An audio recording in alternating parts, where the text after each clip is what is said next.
Hello all, welcome to this video. दोस्तों, इस video में हम बात करेंगे detailed strategy for the APFC examination. आप में से बहुत सारे बच्चे एपीएफसी एग्जाम की तैयारी कर रहे हैं और कुछ बच्चे अभी भी कंफ्यूज हैं कि हमें क्या स्ट्रेटेजी फॉलो करनी चाहिए इस एग्जाम को क्रैक करने के लिए।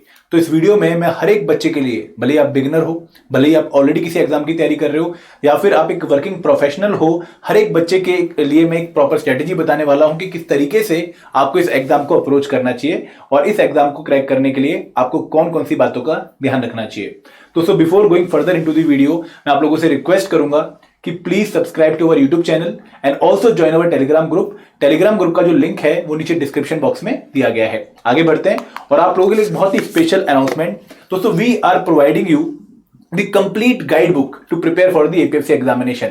जब आप एपीएफसी एग्जाम की तैयारी करते हैं तो आपके मन में हजारों सवाल आते हैं कि यार इस एग्जाम का पैटर्न क्या है, सिलेबस क्या है, एलिजिबिलिटी क्या है, कब कभी एग्जाम हुआ है और इस एग्जाम का डिकोडेड सिलेबस क्या है। तो वो सारी इंफॉर्मेशन जितनी भी आपको चाहिए regarding the APFC exam preparation, वो आपको एक सिंगल गाइड बुक में मिलने वाली है। और खास बात क्या है कि यहां पर आपको सॉल्व्ड पीवाईक्यूज भी मिलने वाले हैं फ्रॉम 2002 टू 2015। तो आप लोगों के टेबल पर ये बुक पक्का होनी चाहिए, क्योंकि ये बुक आपको गाइड करेगी कि किस तरीके से आपको एपीएफसी एग्जाम को प्रिपेयर करना है। और एक और खास बात दोस्तों, कि ये बुक आप लोगों के लिए बिल्कुल फ्रीली अवेलेबल है। आप लोगों को करना क्या है कि नीचे डिस्क्रिप्शन बॉक्स में एक लिंक दिया गया है, वहां पर जाकर आप इस गाइड बुक को डाउनलोड कर सकते हैं और अपनी प्रिपरेशन में इसका यूज कर सकते हैं। ठीक है, तो शुरुआत करते हैं इस वीडियो की। तो हमारा जो आज का टॉपिक है वो है कि हमें किस तरीके से स्ट्रेटेजी फॉलो करनी चाहिए एपीएफसी एग्जाम को डोमिनेट करने की। तो दोस्तों, जब भी हम स्ट्रेटेजी बनाते हैं ना, तो उससे पहले हमें यह समझना होता है कि इस एग्जाम की रिक्वायरमेंट क्या है। मतलब हमें कौन कौन से स्टेप्स देखने को मिलेंगे, हमें किस स्टेप पे किस तरह का हमारा टेस्ट होगा। अगर हमें यह पता है ना, तो हमारी स्ट्रेटेजी ऑटोमेटिकली काफी इजी हो जाती है बनानी। तो अगर मैं एपीएफसी एग्जामिनेशन की बात करूं तो ये 2 स्टेज एग्जामिनेशन है। पहला स्टेज है रिक्रूटमेंट टेस्ट और दूसरा स्टेज है आपका पर्सनैलिटी टेस्ट। तो बहुत इजी तरीका है आप लोगों के लिए कमिश्नर बनने का, लेकिन पेपर इतना आसान नहीं है। पेपर का लेवल काफी अच्छा होता है और सबसे खास बात यह है कि एग्जाम कंडक्टिंग बॉडी कौन सी है, यूपीएससी। तो यहां पर अगर मैं रिक्रूटमेंट टेस्ट की बात करूं तो वो एक ऑब्जेक्टिव ऑफलाइन पेपर है, जहां पर आप लोगों से मल्टीपल कंपोनेंट्स के जो टेस्ट हैं वो लिए जाते हैं। तो 120 क्वेश्चन जो पूछे जाते हैं, वहां पर जीएस के क्वेश्चंस भी होते हैं, लगभग 45 से 50 क्वेश्चन जनरल स्टडीज, जिसमें इंडियन पॉलिटी आता है, इंडियन इकोनॉमी आता है, जनरल साइंस आता है, उसके क्वेश्चंस होंगे। और लगभग 20 के आसपास क्वेश्चन होते हैं from the domains like internal industrial relation and labour law, accountancy and auditing, social security, computer application. और उसके बाद 3 कंपोनेंट होते हैं, क्वांट, इंग्लिश और स्टैट, जिसके लगभग 40 से 42 क्वेश्चन पूछे जाते हैं। तो ये एक सिंगल पेपर में आपको 3 तरह के वेरिएशंस देखने को मिलेंगे। तो इन तीनों के लिए आपको रेडी रहना पड़ेगा, मतलब बहुत जल्दी आपको स्विच करना आना चाहिए from one question to another question. उसके बाद अगर आप कट ऑफ क्लियर कर जाते हो तो आपको नेक्स्ट लेवल पर पहुंचना पड़ेगा, जहां पर है पर्सनैलिटी टेस्ट। तो पर्सनैलिटी टेस्ट में आप लोगों की जो पर्सनैलिटी है उसको चेक करते हैं। सिर्फ नॉलेज का चेक नहीं होता है, बल्कि आपकी जो अवेयरनेस है रिगार्डिंग दी सराउंडिंग्स, आप लोगों की जो पर्सनैलिटी को कैरी करने का तरीका है, उसका टेस्ट होता है। और दोस्तों, पर्सनैलिटी में भी आपको irrespective of your marks in the recruitment test एक मिनिमम स्कोर करना ही पड़ता है। ठीक है, तो ये एग्जाम की रिक्वायरमेंट है। तो आपको अवेयर रहना पड़ेगा, आप लोगों को एक कंपोनेंट्स प्रिपेयर करने पड़ेंगे। अब क्या सिलेबस है एग्जाम का, तो सिलेबस पता होना भी बहुत जरूरी है, क्योंकि उसी हिसाब से फिर हम तैयारी करते हैं। तो यहां पर मल्टीपल कंपोनेंट्स आप लोगों को देखने को मिलेंगे, लगभग 12 के आसपास कंपोनेंट हैं जो आपको प्रिपेयर करने हैं अगर आप एपीएफसी एग्जाम क्लियर करना चाहते हो। ये 12 कंपोनेंट्स कौन से हैं? इनमें सबसे पहले आता है जनरल इंग्लिश, फिर करंट अफेयर्स हो गया, फिर Indian culture, heritage and freedom movement. तो यहां पर 2 कंपोनेंट है, पहला है इंडियन कल्चर एंड हेरिटेज और दूसरा है फ्रीडम मूवमेंट, मतलब कि मॉडर्न हिस्ट्री। देन उसके बाद इंडियन इकोनॉमी आता है, इंडियन पॉलिटी आता है, आईआर एंड लेबर लॉ आता है, पॉपुलेशन डेवलपमेंट एंड ग्लोबलाइजेशन आता है, अकाउंटेंसी एंड ऑडिटिंग आता है, सोशल सिक्योरिटी आता है। ठीक है, कुछ मिसलेनियस क्वेश्चंस भी आते हैं, for example from world history. उसके साथ साथ कंप्यूटर एप्लीकेशन और जनरल साइंस, ये टॉपिक्स आप लोगों को देखने को मिलेंगे। तो काफी वाइड एंड वेरिड कंपोनेंट्स आप लोगों को देखने को मिलते हैं, इसलिए बच्चे काफी डर भी जाते हैं क्या ये हो पाएगा। लेकिन दोस्तों, अगर हम स्मार्टली खेलें तो यहां पर बहुत सारे कंपोनेंट्स ऐसे हैं जो आपने या तो किसी एग्जाम की प्रिपरेशन में ऑलरेडी प्रिपेयर कर लिए हैं, या फिर आप जब किसी एग्जाम को और को टारगेट कर रहे हो तो आप इनको प्रिपेयर कर लोगे। तो कहीं ना कहीं जब आप इस एग्जाम की, एपीएफसी एग्जाम की तैयारी करने के बारे में सोच रहे हैं, तो आपको ये पक्का फाइनल कर लेना है कि मैंने अपने किसी एग्जाम की प्रिपरेशन में इनमें से कौन कौन से कंपोनेंट ऑलरेडी प्रिपेयर कर लिए हैं, ताकि आप लोगों के लिए काम आसान हो जाए कि ये चीज मैंने ऑलरेडी प्रिपेयर कर ली है और ये चीज मुझे और प्रिपेयर करनी है। ठीक है, अगर ये सेग्रीगेशन आप कर पाते हैं तो आपका बहुत काम आसान हो जाएगा। अब बात करते हैं प्रॉपर स्ट्रेटेजी की, कि यार इतने सारे कंपोनेंट हैं, हमें कैसे इन कंपोनेंट्स को कवर करना चाहिए। दोस्तों, एक प्रॉपर वे होता है किसी भी सब्जेक्ट को कवर करने का। पहला तरीका क्या है कि आप उस सब्जेक्ट का सिलेबस जो है वो डिकोड कर लो। फॉर एग्जाम्पल आपको सिलेबस में सिर्फ वर्ड दिया गया है governance and constitution of India. अब उसके अंदर कौन कौन से टॉपिक इंपॉर्टेंट है एग्जामिनेशन के लिए, कितनी लिमिट है कि हमें कौन कौन से टॉपिक्स पढ़ने हैं, ये भी तो आइडेंटिफाई करना पड़ेगा ना। तो सबसे पहले आप लोग उस एग्जाम का सिलेबस डिकोड करो कि यार इस एग्जाम में बेसिकली आता क्या है इस कंपोनेंट से। तो पॉलिटी की अगर मैं बात करूं तो कॉन्स्टिट्यूशनल फ्रेमवर्क हो गया, ठीक है, राइट्स हो गए, फंडामेंटल राइट्स, फंडामेंटल ड्यूटीज हो गई, directive principle of state policy हो गई, सेंटर स्टेट रिलेशन हो गए, इंडियन जुडिशरी हो गई, इंडियन एग्जीक्यूटिव हो गए, लेजिस्लेचर हो गई, पंचायती राज इंस्टीट्यूशन हो गया। तो ये सिलेबस के डिकोडेड टॉपिक्स हैं। अब आपको पता लग गया डिकोड करने के बाद कि भाई मुझे इतना ही टॉपिक जो है, इतने ही टॉपिक्स जो है वो प्रिपेयर करने हैं, इसके अलावा मुझे प्रिपेयर और नहीं करना है। और जब भी आप सिलेबस डिकोड करो तो आप लोगों को पीवाईक्यूज अपने सामने रखने हैं, क्योंकि दोस्तों पीवाईक्यूज आपकी हेल्प करेंगे ये आइडेंटिफाई करने में कि कौन सा टॉपिक मोस्ट इंपॉर्टेंट है और कौन सा टॉपिक लीस्ट इंपॉर्टेंट है। अगर सिलेबस आपको बताएगा कि आपको क्या पढ़ना है तो पीवाईक्यूज आपको बताएंगे कि भाई कितना पढ़ना है, कितनी डेप्थ में जाना है, इस पर्टिकुलर टॉपिक से किस टाइप का क्वेश्चन आता है, कितना डिफिकल्ट क्वेश्चन आता है। तो ये दोनों चीजें सिलेबस और पीवाईक्यूज आपके हैंड इन हैंड चलेंगे और ये आपकी गाइडिंग लाइट है पूरी प्रिपरेशन की, ठीक है। उसके बाद जो आपको तीसरा काम करना है कि आप लोगों को सिलेबस और पीवाईक्यू के बेसिस पर, इनकी एनालिसिस के बेसिस पर एक स्टैंडर्ड सोर्स आइडेंटिफाई कर लेना है कि भाई इस पर्टिकुलर कंपोनेंट को मैं इसी बुक से पढ़ने वाला हूं, इसके अलावा कोई और बुक मैं फॉलो करने वाला नहीं हूं। फॉर एग्जाम्पल अगर मैं बात करूं governance and constitution of India की ही, तो यहां पर आपने सोर्स फिक्स कर लिया कि I am going to follow M Laxmikanth, इसके अलावा मैं कोई और बुक फॉलो नहीं करूंगा। अकाउंटेंसी एंड ऑडिटिंग एक बहुत ही पेनफुल सब्जेक्ट है काफी बच्चों का, जिनका खासकर नॉन कॉमर्स बैकग्राउंड है। तो सबसे पहले सिलेबस डिकोड करोगे तो लगभग 18 के आसपास टॉपिक आप लोगों को देखने को मिलेंगे जो आप लोगों को प्रिपेयर करने हैं। अब उनमें भी आप लोग आइडेंटिफाई कर सकते हैं पीवाईक्यूज की मदद से कि कौन सा टॉपिक बहुत इंपॉर्टेंट है, प्रायोरिटी में प्रिपेयर करना है, और कौन सा लीस्ट इंपॉर्टेंट है जिसको मैं छोड़ भी सकता हूं अगर टाइम परमिट ना करे, ठीक है। उसके बाद आप लोग क्या करेंगे, उसका एक जो सोर्स है वो आप फाइनलाइज करेंगे कि यार अगर मान लो अकाउंटेंसी पढ़नी है, थोड़ा अच्छा लेवल भी पढ़ना है, तो टीएस ग्रेवाल की बुक में फॉलो कर सकता हूं, ठीक है। एनसीईआरटी से भी शुरुआत कर सकता हूं अगर मेरे बेसिक्स बिल्कुल ही वीक हैं। तो ये सोर्सेज आइडेंटिफाई करने से आपका काम क्या होगा, आसान, कि आप लोगों को बार बार कोई नया सोर्स ढूंढने की जरूरत नहीं पड़ेगी, ठीक है। आप लोगों ने पहले ही आइडेंटिफाई कर लिया है कि ये कंपोनेंट इस बुक से मैं पढ़ने वाला हूं। उसके बाद आप लोगों को हर एक कंपोनेंट की एक प्रॉपर अप्रोच फॉलो करनी पड़ेगी। अब ये क्या है कि दोस्तों अगर मान लो मैं बात करूं अकाउंटेंसी एंड ऑडिटिंग की, तो वहां पर हमें पता है कि यार बेसिक्स बहुत इंपॉर्टेंट है, कंसेप्ट्स के ऊपर क्वेश्चन पूछे जाते हैं। तो हमने वहां पर न्यूमेरिकल पार्ट्स की टेंशन नहीं लेनी है कि न्यूमेरिकल क्वेश्चन पूछेंगे, उनको प्रिपेयर करें ना करें, नहीं। हमारी अप्रोच ये होनी चाहिए कि जो भी थ्योरी है, थ्योरेटिकल पार्ट जो है, कंसेप्चुअल पार्ट जो है, जो बेसिक्स हैं वो हमारे अच्छे से कवर हो, और हर एक टॉपिक कवर करने के बाद हम पीवाईक्यू सॉल्व करें ताकि हमें पता हो कि हम लिमिट में प्रिपेयर कर रहे हैं नहीं कर रहे हैं। उसके बाद हम बहुत सारे क्वेश्चंस को प्रैक्टिस करें। क्वेश्चंस प्रैक्टिस करने का फायदा क्या है, क्योंकि जो अकाउंटेंसी एंड ऑडिटिंग है, यहां पर कंसेप्ट्स की डिफरेंट एप्लीकेशंस हैं, डिफरेंट डायमेंशंस हैं।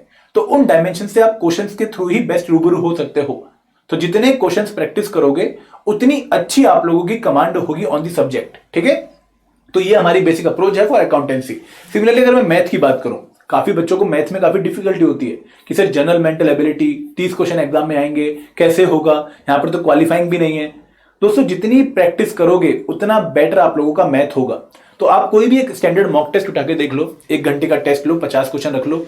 अगर आप लोगों का स्कोर 20 से कम आ रहा है, मतलब आपके बेसिक्स वीक हैं, तो आपको मैथ में लगभग 1.5 से 2 महीना इन्वेस्ट करना पड़ेगा।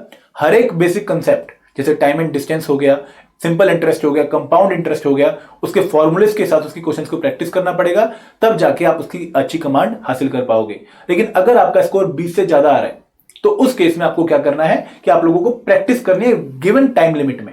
हम घर पे तो प्रैक्टिस करते हैं खुले टाइम के हिसाब से कि 15 मिनट में क्वेश्चन सॉल्व हो गया, हाँ भाई मुझे कंसेप्ट समझ आ गया। लेकिन पेपर में दिक्कत क्या आती है कि गिवन टाइम होता है 1 मिनट और एक क्वेश्चन सॉल्व करना है, और उस टाइम में हमारा क्वेश्चन सॉल्व नहीं हो रहा होता और प्रेशर क्रिएट होता है। तो ये अप्रोच हर एक कंपोनेंट की है, आप लोग उसको उसी हिसाब से फॉलो करेंगे। ऐसा नहीं होगा कि एक सिंगल अप्रोच आप हर एक कंपोनेंट में लगा देंगे, नहीं। जैसे हिस्ट्री में हमें क्रोनोलॉजी वाले क्वेश्चन काफी देखने को मिलते हैं, तो वहां पर हमारी अप्रोच क्या होगी कि भाई हम जब भी पढ़ेंगे हिस्ट्री तो हम टाइमलाइन के हिसाब से पढ़ेंगे।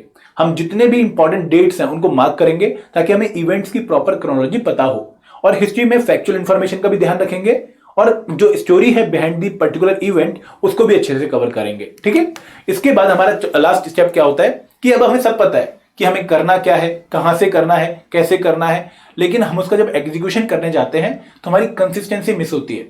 आप एक हफ्ते लगातार पढ़ लेते हो, 1.5 हफ्ते लगातार पढ़ लेते हो, लेकिन उसके बाद आप लोग रिदम में नहीं आ पाते हो।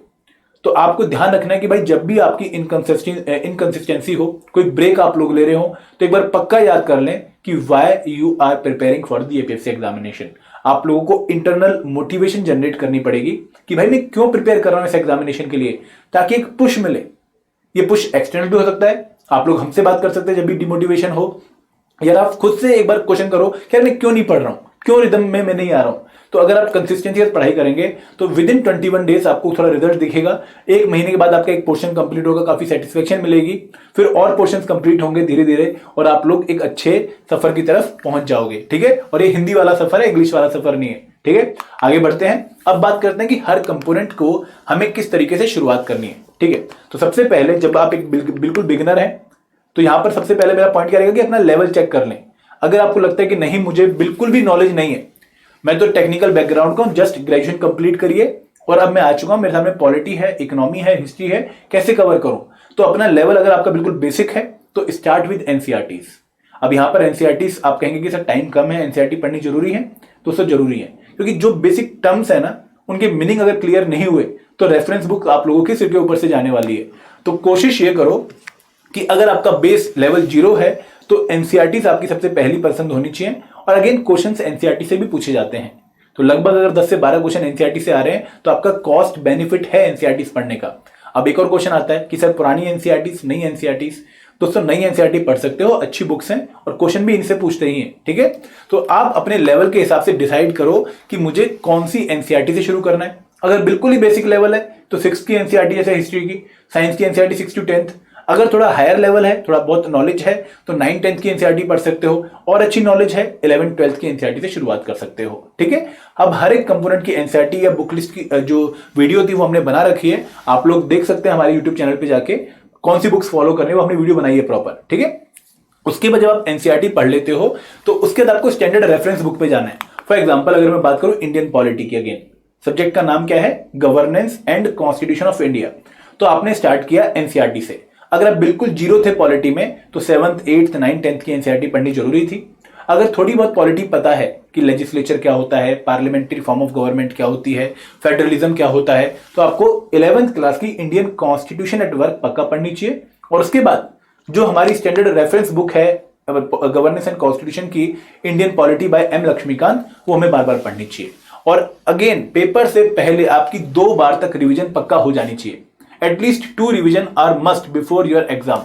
क्यों? क्योंकि दोस्तों ये कंपोनेंट ऐसे है ना कि एक बार में तो कुछ समझ ही नहीं आता है, दूसरी बार में थोड़ी 30% 40% कवरेज होती है, और 2 बार में हमारी जाके 60-70% कवरेज होती है। तो at least 2 revision are must before your exam. अब यहां पर कुछ बच्चे बोलेंगे कि सर 2 रिवीजन के बाद भी 60-70% ही हो रहा है, but you are not going to solve 100% question in the examination. अगर आप 80% सिलेबस को अच्छे से कवर कर जाते हो और 90% एक्यूरेसी के साथ पेपर सॉल्व कर लेते हो, you are into the next round. ठीक है, अब यहां पर एक और स्टेप आएगा जो बहुत जरूरी है। जैसे आप लोगों की रिवीजन कंप्लीट होती है, आपका एक कंपोनेंट कंप्लीट होता है, आप लोगों को मॉक टेस्ट देने हैं। दोस्तों मॉक टेस्ट हम लोग सोचते हैं कि इवैल्यूएशन के लिए, कि हम अपने आप का लेवल जज कर सकते हैं मॉक टेस्ट देके कि हम कितने पानी में, लेकिन आप ये नहीं समझोगे कि मॉक टेस्ट का एक और एडिड एडवांटेज है। इसका सबसे बड़ा एडिड एडवांटेज ये है कि they are a important source of preparation. क्यों?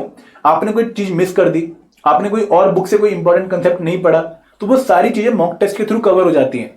अब इतने कम टाइम में, 4-5 महीने का अगर टाइम है आपके पास, तो इतने कम टाइम में आप सारी रेफरेंस बुक तो पढ़ने वाले नहीं है। आप विपिन चंद्रा की बुक नहीं पढ़ेंगे, आप स्पेक्ट्रम की बुक नहीं पढ़ेंगे, कोई एक बुक पढ़ेंगे ना, या तो स्पेक्ट्रम पढ़ लेंगे, या विपिन चंद्रा पढ़ लेंगे, या फिर प्लासी2 पार्टीशन पढ़ लेंगे। अब जो बुक आपने छोड़ दी है उसमें अगर कोई इंपॉर्टेंट पॉइंट है, वो आप कैसे कवर करेंगे? वो आप कवर करेंगे with the help of mock test. तो मॉक टेस्ट आपके सोर्स ऑफ प्रिपरेशन बनेंगे। इसके साथ साथ आपको यह भी बताएंगे कि भाई आपका स्ट्रॉन्ग एरिया क्या है, आपका वीक एरिया क्या है। स्ट्रॉन्ग एरिया को और स्ट्रॉन्ग कर लो और वीक एरिया को एवरेज लेवल पे लेके चले जाओ। अब ऐसा तो नहीं है कि हिस्ट्री में हर एक टॉपिक आप लोगों को बिल्कुल अच्छे तरीके से आता है। कई बार हमें लगता है कि कोई टॉपिक हमारा वीक होता है। जैसे मॉडर्न हिस्ट्री की मैं बात करूं तो काफी बच्चों को सोशियो रिलीजियस रिफॉर्म मूवमेंट में थोड़ी वीकनेस फील होती है कि सर इतनी सारी मूवमेंट है, ठीक है, मुस्लिम्स की अलग रिफॉर्म मूवमेंट है, ठीक है, पारसीज की अलग रिफॉर्म मूवमेंट्स हैं, सिख्स की अलग मूवमेंट है और हिंदू की अलग मूवमेंट है। अब इतनी सारी मूवमेंट रिवाइज नहीं होती हैं, उनमें सबके अलग अलग पॉइंट्स हैं और उनमें क्लैश आता है कई बार, तो कैसे कवर करें। दोस्तों यहाँ पर अगर आप मॉक टेस्ट दे रहे हो तो आपको पता लग गया कि भाई मेरा ये एरिया वीक है, आपने उसको फिर और रिवाइज करना है। तो ये हमारी एक साइकिल चलेगी, रीड, रिवाइज, प्रैक्टिस, रीड, ठीक है। तो रीड, रिवाइज, प्रैक्टिस, रीड, ये साइकिल हमें पक्का चलानी है क्योंकि ये साइकिल हमें कॉन्स्टेंटली इंप्रूव करने में हेल्प करेगी। जनरली बच्चे सिर्फ कंटेंट कवर करने में चले जाते हैं कि पढ़ लो, अगर पढ़ा हुआ है तो एग्जाम में ऑटोमेटिकली अच्छा होगा। लेकिन दोस्तों नॉलेज मार्क्स में तब तक कन्वर्ट नहीं होगी जब तक आप पहले ही कंसेप्ट की एप्लीकेशन पर प्रैक्टिस करके नहीं आ रहे, ठीक है। तो ये आपकी एक प्रॉपर स्ट्रेटेजी रहेगी कंपोनेंट को कवर करने की। अब उसके बाद क्या आता है कि आप लोगों का डे वाइज स्टडी प्लान होना चाहिए कि हर दिन हम कितने घंटे मिनिमम दें अगर हम एपीएससी एग्जाम की तैयारी कर रहे हैं। तो अगर आप लोग वर्किंग प्रोफेशनल हैं तो दोस्तों आपके लिए ज्यादा टाइम निकालना मुश्किल है। मैंने भले ही यहां पर 5-6 घंटे लिखे हुए हैं, लेकिन मैं एक्सपेक्ट कर रहा हूं कि आप एटलीस्ट 4 से 5 घंटे डेली दें। डेली किसी भी सिचुएशन में, अगर आप बहुत फ्रस्ट्रेटेड हैं, अगर आप जॉब से थके हुए हैं, तो भी आप 4 से 5 घंटे पक्का निकालें। अब ऐसा नहीं कि एक बार में ही बैठ के 4-5 घंटे पढ़ना है, नहीं। आप लोग डिसाइड ये कर लें कि भाई मॉर्निंग में एक शिफ्ट लगानी है या दिन में एक शिफ्ट लगानी है या फिर रात को एक शिफ्ट लगानी है। तो एटलीस्ट 2 शिफ्ट पर डे आप लोगों की होनी चाहिए और एक शिफ्ट की जो टाइम है वो 2 घंटे एटलीस्ट होना चाहिए। तो अगर इतने टाइम आप पढ़ लेते हैं तो दोस्तों काफी अच्छी प्रिपरेशन आपकी हो जाएगी 5 महीने में, ठीक है। और यहां पर भी मॉर्निंग में जॉब पे जाने से पहले वो सब्जेक्ट उठाइए जहां पर आपकी कंसंट्रेशन ज्यादा चाहिए। क्यों? क्योंकि दोस्तों वो कंपोनेंट आप सुबह सुबह फ्रेश होंगे और अच्छा पढ़ लेंगे। जो जॉब से आने के बाद माइंड होता है काफी थका हुआ माइंड होता है, तो उस टाइम पर ऐसे कंपोनेंट उठाइए जो आपके लेस कंसंट्रेशन डिमांड करते हैं, फॉर एग्जांपल मैथ, ठीक है। अब जो फुल टाइम प्रिपेयर कर रहे हैं, तो दोस्तों मैं आप लोगों से ये कहीं भी नहीं बोलूंगा कि आप लोग किसी और एग्जाम की तैयारी छोड़ दो, सिर्फ और सिर्फ एपीएससी एग्जाम की तैयारी करो, नहीं। आप लोग जिस एग्जाम की तैयारी कर रहे हो उसकी तैयारी करते रहो 2 शिफ्ट में, मॉर्निंग एंड आफ्टरनून शिफ्ट आप लोग डिवोट करो। जो मेन एग्जाम आप लोगों ने अपना टारगेट बना रखा है, फॉर एग्जांपल किसी बच्चे का यूपीएससी है तो वो यूपीएससी एग्जाम की ही तैयारी करे इन 2 शिफ्ट में। लेकिन जो तीसरी शिफ्ट होगी दिन की लगभग 3 घंटे की, यहां पर वो यूनिक कंपोनेंट कवर कर ले जो एपीएससी एग्जाम में ही आने वाले हैं। समझ रहे हो? जैसे जीएस के कंपोनेंट्स के यहां पे प्रिपेयर हो जाएंगे, उसका मैथ यहां पर प्रिपेयर हो जाएगा, इंग्लिश यहां पर प्रिपेयर हो जाएगी। लेकिन जैसे कंप्यूटर एप्लीकेशन है, स्टैट है, आईआर एंड लेबर लॉ है, सोशल सिक्योरिटी है, अकाउंटेंसी एंड ऑडिटिंग है, वो उसकी कहां पर प्रिपेयर होगी? एक अलग शिफ्ट में। तो अगर आप 3 घंटे 2 से 3 महीने दे देते हो तो दोस्तों you are completely into the race, क्योंकि आपका सिलेबस ऑलमोस्ट कंप्लीट है, ठीक है। अब आप लोगों के लिए एक डिवाइस स्टडी प्लान भी है नेक्स्ट 4 मंथ का, कि हम अगले 4 महीने में टारगेट बेस्ड स्टडी करते हैं। हम हवा में तैयारी नहीं करेंगे कि 4 महीने में कंप्लीट सिलेबस करना है, नहीं। हम एक डेडिकेशन के साथ टारगेट अप्रोच रखेंगे कि हर कंपोनेंट की एक टारगेट डेट रखेंगे हम। फॉर एग्जांपल जनरल इंग्लिश मुझे अगले 10 दिन पढ़ना है, उससे अगले 10 दिन मुझे मैथ और स्टैट कवर कर लेना है, उससे अगले 20 दिन मुझे इंडियन कल्चर और मॉडर्न हिस्ट्री अच्छे से रिवाइज कर लेनी है, then population development, globalisation, governance, general science. तो ये शेड्यूल आप लोगों को फॉलो करना है। दोस्तों यहां पर जो मैंने नंबर ऑफ डेज दिए हैं थोड़ी सी कम है। आप लोगों को लगेगा कि यार हिस्ट्री 20 दिन में रिवाइज हो जाएगी या हिस्ट्री 20 दिन में कवर हो जाएगी, अगर मैं बिगिनर हूं, करना पड़ेगा। क्योंकि दोस्तों यही टाइम है जब आप लोगों को 100% अपने एफर्ट्स देने हैं इस एग्जाम को क्रैक करने के लिए। ये एग्जाम इजी नहीं होता है, मैं बार बार आपको कह रहा हूं, बहुत हाई कंपटीशन होने वाला है। क्योंकि इस बार हम एक्सपेक्ट कर रहे हैं कि more than 10 lakh student are going to appear for this examination. तो अगर आप लोगों ने वहां पर अपना बेस्ट रिजल्ट देना है और बाकियों से ऊपर उठ के सिलेक्ट होना है, तो कहीं ना कहीं एफर्ट्स भी उतने ही आपके होने पड़ेंगे। तो कोशिश ये करिए कि कहीं भी अपना लेकुना ना छोड़ें और हर एक कंपोनेंट को एक एवरेज लेवल पर पक्का प्रिपेयर कर लें। कोशिश कई बार बच्चे करते हैं ना कि कुछ कंपोनेंट छोड़ देते हैं, बाकी कंपोनेंट प्रिपेयर करके अच्छे से जाते हैं। तो ये यूपीएससी का एग्जाम है, यहाँ पर आपको jack of all and trade of none बनना पड़ेगा, ठीक है। तो हर एक कंपोनेंट एवरेज लेवल पर पक्का प्रिपेयर करो, एक बेसिक लेवल पर पक्का प्रिपेयर करो। और दोस्तों ये बेसिक स्ट्रेटेजी मैं आपको इसलिए दे रहा हूं क्योंकि कई बार हम आउट ऑफ ट्रैक हो जाते हैं, हमें लगता है कि यार हम ढंग से तैयारी नहीं कर रहे। तो जब भी आप लोगों को लगे कि आप आउट ऑफ ट्रैक हो, ठीक है, आप लोग रिदम में नहीं हो, तो कोशिश करो कि एक मेंटर से बात कर लो, we can be your mentor. इसके साथ साथ पीवाईक्यू सॉल्व करते रहो, क्योंकि पीवाईक्यूज आपको इन ट्यून रखते हैं, आपको बता के रखते हैं कि भाई एग्जाम में ऐसी चीजें आ रही हैं, इस लेवल की आ रही हैं, इस टाइप की आ रही हैं, इस पैटर्न की आ रही हैं, तो इसी रेंज में तैयारी कर। तो 2015 का ईपीएफसी पेपर आपका बेस्ट गाइड बन सकता है। इसके अलावा अगर किसी बच्चे को लगता है कि नहीं ये तो बहुत पुराना पेपर हो गया, कुछ नया रेफरेंस दो, तो 2017 का और 2021 का जो ईओ पेपर है उसको भी आप फॉलो कर सकते हो। ठीक है, तो यहां पर अप्रोच ये रहनी चाहिए कि जो भी करें ढंग से करें और कोशिश ये करें कि लगभग सारा सिलेबस एक बार ऊपर से कवर हो जाए बिफोर दी नोटिफिकेशन। ठीक है, ताकि हम बाद में रिवाइज कर सकें। और दोस्तों, this is the best time to prepare for this examination, क्योंकि आप लोग थोड़े से सर्दी वाले मोड पे हैं, थोड़ी मोबिलिटी कम हो जाती है, तो हम आराम से घर पे बैठ के तैयारी अच्छे से कर सकते हैं। तो this is all from my side. कोई भी डाउट है, कोई भी क्वेरी है, प्लीज कॉल करना 8146207241 पर, या एक मेल ड्रॉप कर देना hello@edutech.co.in पर। This is all from my side. Thank you very much. जय हिंद, जय भारत।